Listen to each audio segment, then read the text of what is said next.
Zainab was a young girl from a small village in Africa. Life had always been hard, but after her father died, it became unbearable. With her mother struggling to feed her younger siblings, Zainab made the difficult decision to leave her family and travel to Arabia, lured by the promise of a good job as a housemaid. She dreamt of sending money home, of lifting her family out of poverty, and of having a normal life without worries. It was her only hope. The day she arrived in Arabia airport, the air felt heavy with uncertainty. The agency staff she met at the airport told her to quickly cover herself, as it was the culture.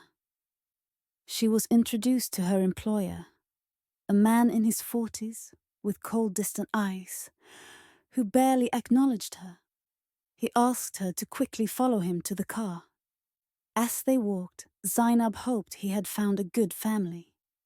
His wife, a mean woman draped in silks and jewels, gave Zainab a sharp glance the next day as she showed her around reluctantly. She pointed to the kitchen and issued orders in rapid, impatient Arabic. Zainab, not understanding the language, nodded, went into the kitchen and began working. Worked as best she could. Weeks passed, and the treatment grew harsher.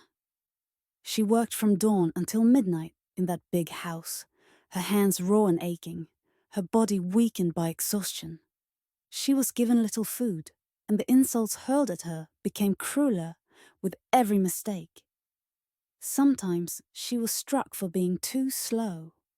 One evening, after dropping a glass and hearing the shattering sound echo through the silent house, Zainab was dragged into a dark room. The door slammed shut behind her. For days she remained locked inside, with only a thin blanket and the gnawing pain of hunger keeping her company. Her cries went unheard. Then one day, the door creaked open, but Zainab was gone.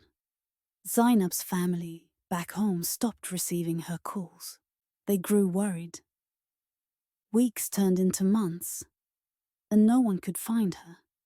The agency that had promised her a better life had no answers. She had simply vanished, like so many other girls who had left their homes with dreams that quickly turned into nightmares.